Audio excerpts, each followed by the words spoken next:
કારણસર આ press conference તમારી પાસે પ્રેસ રિલીઝ તો છે બહુ લાંબી વાત કરવાની પણ એક એવી વાત છે કે જે એક સંસ્થાને બચાવવાનો સવાલ છે એટલે મારે આજે આ બોલાવવાનું ઉપસ્થિત થવાનું થયું.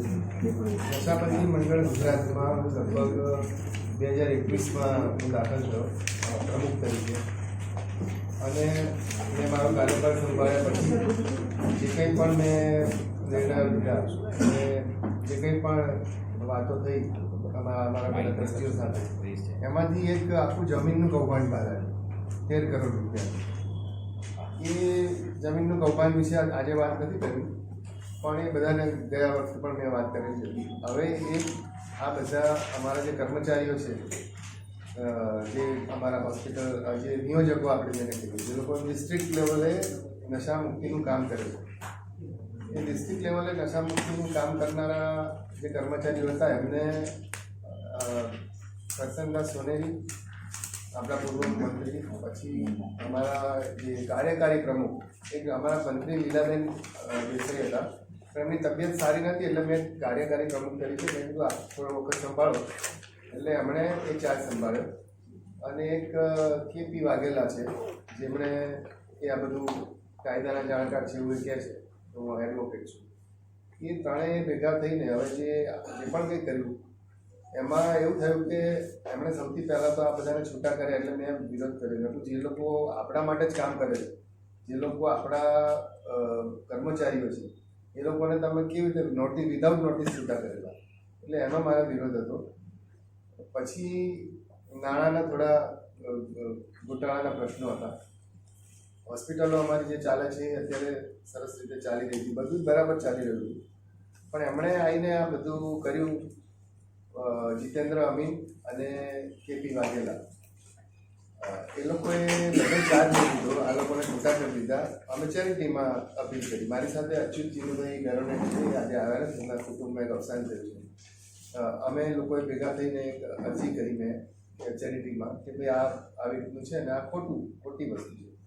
ચેરિટીનો એ જે ચુકાદો આવ્યો મેં આપણી પાસે છે એ જોઈ લેજો. એમાં ચેરિટીમાં એ ચુકાદો એ લોકોએ અમને પહેલી મિટિંગ કરી અને મને સભ્ય તરીકે પણ દૂર કર્યો, પ્રમુખ તરીકે પણ દૂર કર્યો અને ટ્રસ્ટી તરીકે પણ દૂર કર્યો. મને તો કર્યો હું તો 21માં આવેલો હતો. પણ અચ્યુત ચિન્નુભાઈ તો લગભગ જ્યારથી આ ટ્રસ્ટની સ્થાપના થઈ ફાઉન્ડર મેમ્બર ગણાય, ફાઉન્ડર મેમ્બર એમને પણ એમણે ટ્રસ્ટી તરીકે દૂર કર્યા, મેમ્બર તરીકે દૂર કર્યા, ખજાનચી તરીકે દૂર કર્યા. અને બેંકના ખાતાઓમાં આ કેપી વાઘેલા અને જીતેન્દ્ર અમીન આ બેની સહીથી જ વ્યવહાર થાય એવું એ લોકોએ ષડયંત્ર ગોઠવ્યું. અને એમાં કેટલાક અંશે એ લોકો સફળ પણ રહ્યા.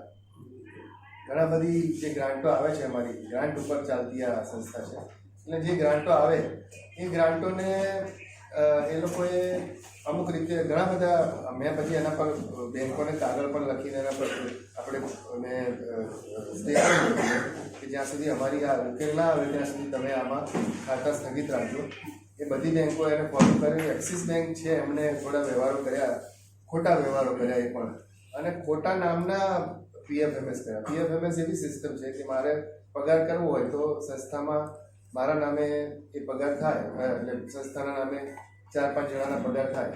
હવે એમાં ઇન્ડિવિજ્યુઅલ તમે કોઈના નામે પીએફએમએસ ન કરી શકો, અને કરી પણ શકો તો પગાર થઈ ગયા પછી એવા એવિડન્સ છે કે 5,000 રૂપિયાનો પગાર થયો આ વ્યક્તિનો અને બીજે દિવસે એ વ્યક્તિના ખાતામાં પાછા 1,60,000 જમા થયા.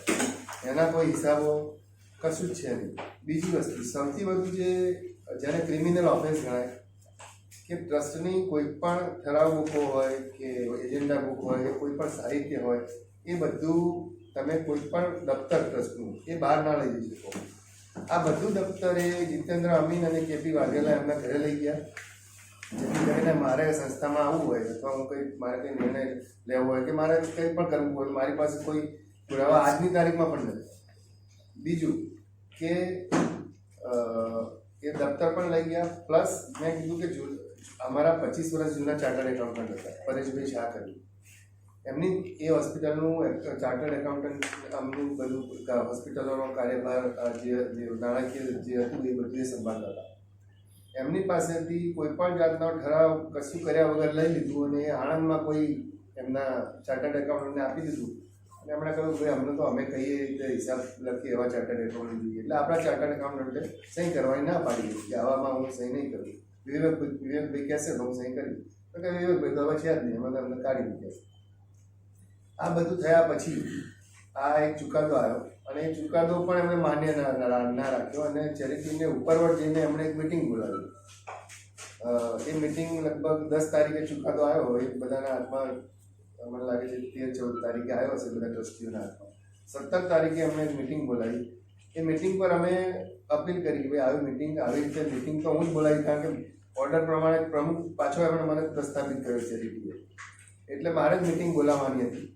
એ પહેલાં અમે મિટિંગ બોલાવી લીધી અને એના પર બી અમે અપીલ કરી, એટલે અમારી ચેરિટીએ કીધું કે મિટિંગ તમે બોલાવો, પણ પ્રમુખ જ બોલાવે અને પ્રમુખ પણ સંસ્થાના કેમ્પસમાં જ મિટિંગ બોલાવે, બીજે ક્યાંય તમે મિટિંગ બોલાવી ના શકો. એને બદલે અમે મિટિંગ ગાંધીનગર આંબેડકર ભવનમાં બોલાવી અને એ આંબેડકર ભવનમાં બોલાવી અને એક અદ્ભુત ઠરાવ કર્યો, એવો કર્યો જેમાં ગિરીશ પરમાર કે જે ભાજપના અત્યારે મને તો ખબર પણ નથી, હું તો પોલિટિકલમાં માણસ નથી, ગિરીશ પરમાર નામની કોઈ વ્યક્તિને એમણે પ્રમુખ બનાવી દીધા, જે ના તો સભ્ય હતા અમારા, ના અમારા ટ્રસ્ટી હતા, ના કોઈ દિવસ એમણે નશાબંધી મંડળમાં પગ મૂકેલો, એમને પ્રમુખ બનાવી દીધા. મને એ મિટિંગમાં જે એમના માણસો ગયેલા એમાંથી જ કોઈએ કીધું કે આ લોકો ચાર્જ લેવા માટે આવવાના છે સોમવારે, ગયા સોમવારે. સહી ખોટી 2 સહીઓ ફેક થઈ, એટલે એ આખી મિટિંગ જ ગેરકાયદેસર ગણાય. એટલે એ મિટિંગમાં આ બંનેની પણ નિમણૂક થઈ ગઈ, એટલે આખી મિટિંગ જ ગેરકાયદેસર ગણાય. એટલે અને બીજું કે આ બધાની ટેન્યુઅર, આ બધાની મારું અને મંદાબેન ફરી અમારી બંનેની જ ટ્રસ્ટી તરીકે અત્યારે અમે ચાલુ છીએ. બાકી પીટીઆર ઉપર આ લોકો ટ્રસ્ટી પણ નથી અત્યારે, એ લોકોની મુદત 12/2/2024 રોજ પૂરી થઈ ગઈ, એટલે ટ્રસ્ટી જ ના હોય તેમ છતાં મિટિંગ બોલાવી. આ તો બધું લાંબુ છે.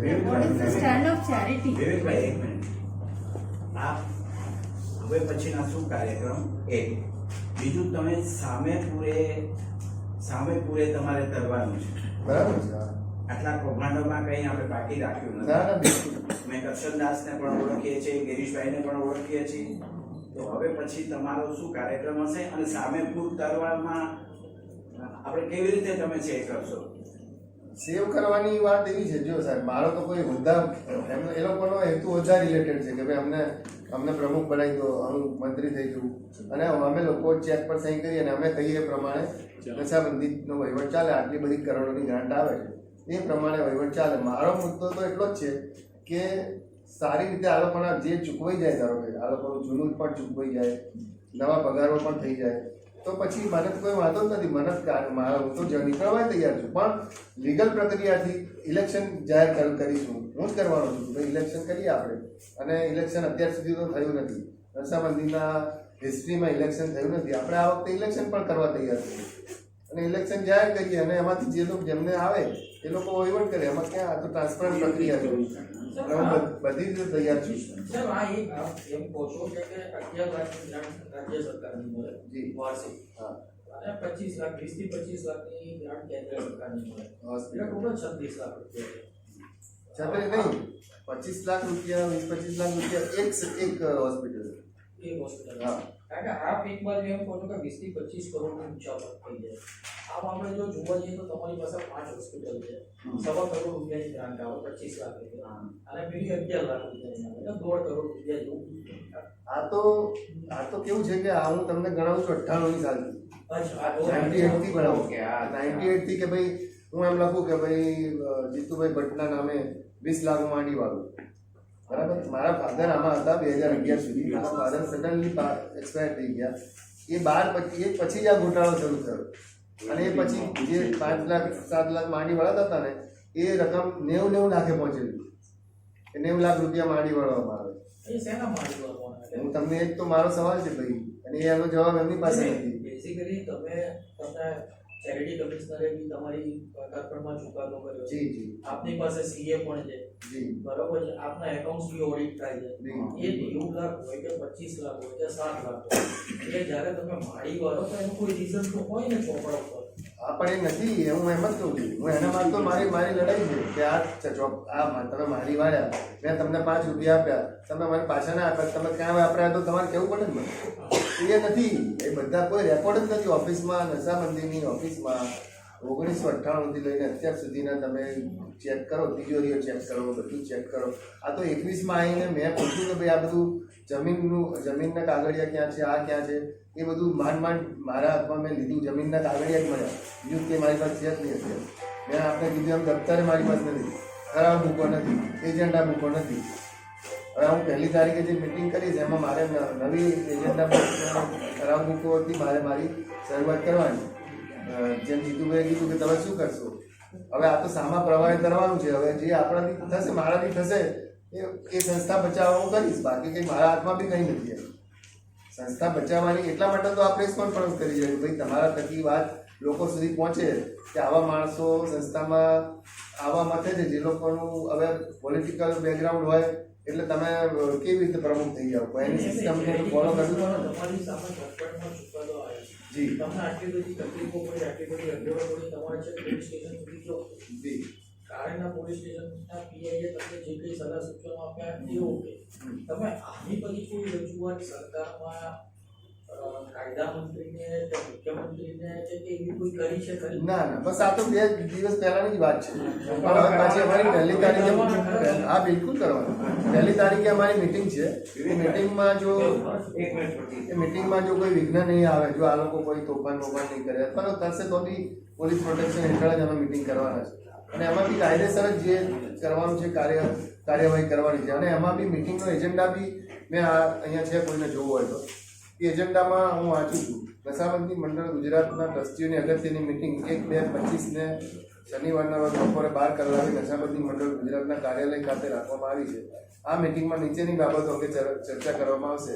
ચેરિટી કમિશનર દ્વારા 10/1/25ના હુકમના અમલ અંગેનો નિર્ણય કરવા બાબત, અને બીજું પ્રમુખશ્રીની મંજૂરીથી થાય તે. બીજો કોઈ એજન્ડા નથી. અચ્છા, 2 દિવસથી તમારી દરમિયાનમાં જે ચુકાદો 10/1/2025 હા આપની દરમિયાનમાં આજે 29 આજે 29 તારીખે જે રીતનું તમે જે રીતનું વર્ણન કરો છો કે ધમકી આપી અને સહીઓમાં ચેકબુક ઉપર જે સહીઓ થતી એ વાઘેલા ભાઈ અને બીજા ભાઈએ જે કર્યું એ લોકોએ એવું કીધું કે અમારી બેની સહી ચાલશે. તો તમે બેંકોમાં કોઈ રજૂઆત કરી કે આ હુકમના આધારે? બેંકોમાં અત્યારે અમે આ હુકમ જે આવ્યો છે એને અમે આપી દીધો છે. બીજું કે બેંકોએ કીધું કે હવે નવેસરથી તમારે કેવાયસી કરવું પડશે. એટલી બધી પ્રક્રિયા ચાલે છે. બધી બેંકોમાં અમે સૂચના આપી દીધી. તો અત્યારના ટીવી ટાઈમમાં તમારા તરફથી કોઈ ચેકો જતા હોય કે કોઈ પેમેન્ટ્સ માટે કોઈ જતું હોય તો અત્યારના હાલ પૂરતી કોની સહી ચાલે? હાલ પૂરતી તો એ લોકો 2 જણાની ચાલે છે. ત્યારે જ્યાં સુધી આ ચુકાદો આપ્યો નહોતો ત્યાં સુધી એ 2 જણાની ચાલતી હતી. હવે અમે હું ચેક લખીએ અને જો બેંક શું કહે છે અમારે જોવું પડે કે બેંક અને એક્સેપ્ટ કરે છે નથી કરતી. કારણ કે એ તો મને ખબર ના હોય કે કોઈ બેંકમાં હું જવું ને. પણ આ ચુકાદા આપ્યા પછી મને એવું નથી લાગતું બેંક એવું કહે કે ભાઈ ના આ ચેક નહીં ચાલે, પેલા બેને તમારે કન્સર્ન ઓનલાઈન એકાઉન્ટ્સો થઈ જાય.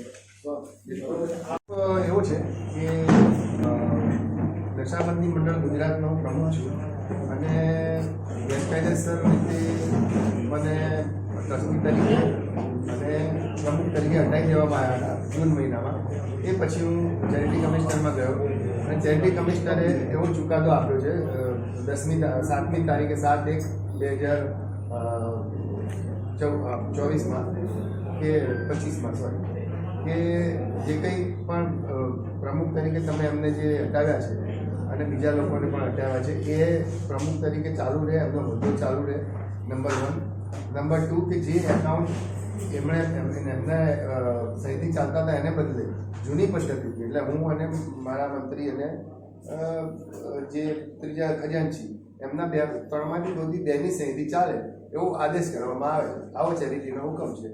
એને સામે એ લોકોએ મિટિંગ બોલાવી ગેરકાયદેસર એકદમ. એના પર પણ અમે સ્ટે લાવ્યા. સ્ટે કે ભાઈ મિટિંગ સંસ્થાના કેમ્પસમાં થવી જોઈએ, એના બદલે એ લોકોએ ગાંધીનગર મિટિંગ બોલાવીને એમાં ગિરીશભાઈ પરમાર કરીને ધારાસભ્ય છે એમણે એક્સ મિનિસ્ટર અને ધારાસભ્ય એને એમણે પ્રમુખ તરીકે બનાવ્યા કે જે સંસ્થાના સભ્ય પણ નથી, સંસ્થાના ટ્રસ્ટી પણ નથી અને સંસ્થાના કોઈ બીજા હોદ્દા પર પણ મેં અમને આજ સુધી જોયા પણ નથી નશાબંધી.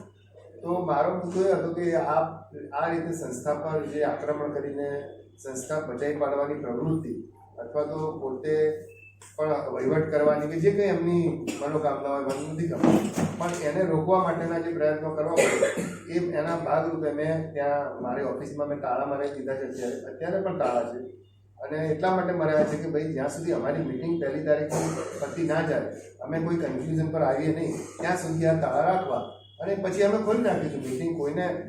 કોઈને હેરાન કરવાનો અને એ બિલ્ડિંગમાં હોસ્પિટલ પણ ચાલે છે પણ અત્યારે હોસ્પિટલનો સ્ટાફ ઘણા વખતથી આ બધું ચાલે છે એટલે કોઈ પેશન્ટ છે નહીં, બીજી કોઈ ઇમરજન્સી છે નહીં, એટલા માટે મેં આ તાળા બનાવ્યા છે. અને 1 તારીખ પછી અમે જે કંઈ નિર્ણય કરીશું એ નિર્ણય કેન્દ્ર સરકાર રાજ્ય સરકારને પણ જાણ કરીશું, આબકારી ખાતાને પણ જાણ કરીશું અને જે પણ કંઈ અમારે એ વિશે નિર્ણય લેવાના છે એ નિર્ણયની પણ જાણ મીડિયા થકી આપને થશે. આમાં કોઈ નાણાકીય છેતરપિંડી સામે આવી છે કે કેમ? જો હા તો કેટલા? જો એક તો જમીન કૌભાંડ છે નાણાકીય છેતરપિંડીનું, એ લગભગ 2012માં નશાબંધી મંડળે એક કોઈ પણ પ્રકારનો દસ્તાવેજ કશું જ કર્યા વગર 13 કરોડ રૂપિયા એક પ્રકાશ અગ્રવાલ નામની વ્યક્તિને આપી દીધા. આજ સુધી એ જમીન નથી નશાબંધી નામે નથી એ 13 કરોડ રૂપિયા. એ 13 કરોડનો કેસ પણ ચાલે છે. એ કેસ પણ મેં જ આવીને ખોલ્યો કે ભાઈ આ પૈસા ક્યાં છે, આ જમીન ક્યાં છે, અને જમીન નથી તો પૈસા ક્યાં છે.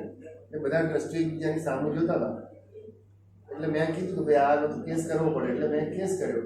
એ કેસનો 138નો કેસ ચાલે છે. પહેલી બે મુદતમાં તો સાહેબ તમારા પર કેસ થયો ને તો તમે પણ હાજર થાઓ. પહેલી મુદતમાં એ હાજર જ ના થયા એટલા માટે કે આ લોકોએ અમને એમ કહ્યું કે અમે મંત્રી પ્રમુખ થવાના છીએ, આપણે વહીવટ કરી લઈશું, અમે કેસ પાછો ખેંચી લઈશું, એટલે એ હાજર જ ના થયા.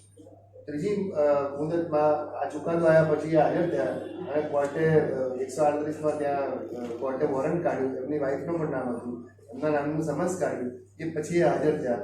2 મુદત થઈ. હવે 23મી માર્ચે એનું જજે કહ્યું છે કે ભાઈ તમે અમુક પૈસા અમુક ટકા જે તમારે ભરવાના છે ભરવા પડશે, કારણ કે વચ્ચે લોક અદાલતનો સમય છે એટલે એમણે આટલો સમય કે કોર્ટ ચાલશે નહીં.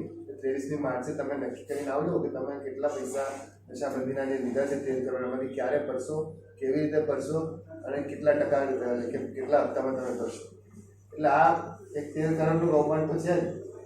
પ્લસ મેં કીધું એમ આ હોસ્પિટલોમાંથી જે આટલા વર્ષોથી જે ગ્રાન્ટો આવતી હતી એ ગ્રાન્ટોમાં એવું હોય કે ભાઈ આજે જાન્યુઆરીમાં ગ્રાન્ટ માંગી હોય તો જાન્યુઆરીની ગ્રાન્ટ માર્ચ મહિનામાં આવે કે એપ્રિલ મહિનામાં આવે કે મે મહિનામાં આવે. ત્યાં સુધી કર્મચારીઓના હોસ્પિટલના કર્મચારીઓના પગાર કેવી રીતે કરવા?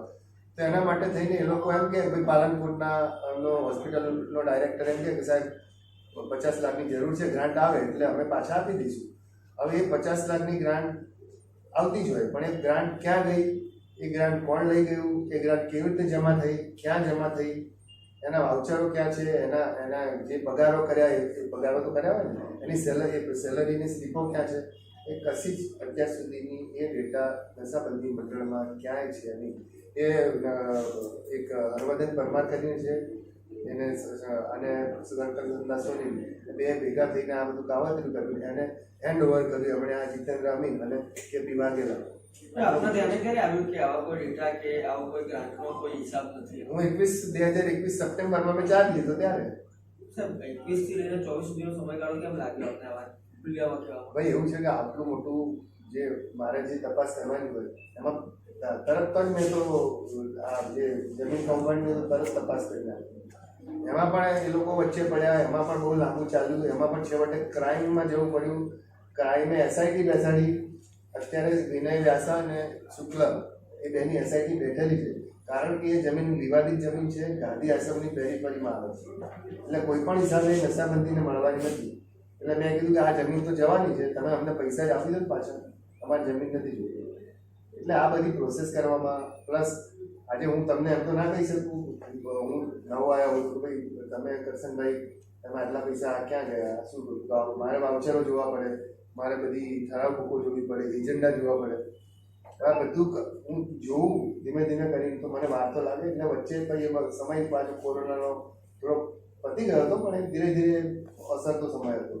હવે આગળ શું પગલાં લેવા? આગામી બસ પગલાં તો મારે લેવાના નથી. બે પાર્ટીઓ જે અમે છીએ એ લોકો આ જતું કરે અને અમારો જે હું અચ્યુતભાઈ ચીનુભાઈ બેરોનેટ ને અમારી જોડે જે મારી સાથે જે માણસો છે એમને સપોર્ટ કરે અથવા તો એમને સપોર્ટ ના કરવો હોય તો એ લોકો જે કરવું હોય ચેરિટીમાં કરે.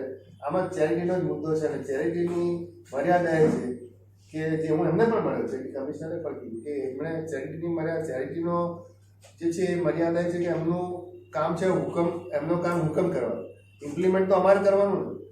આજે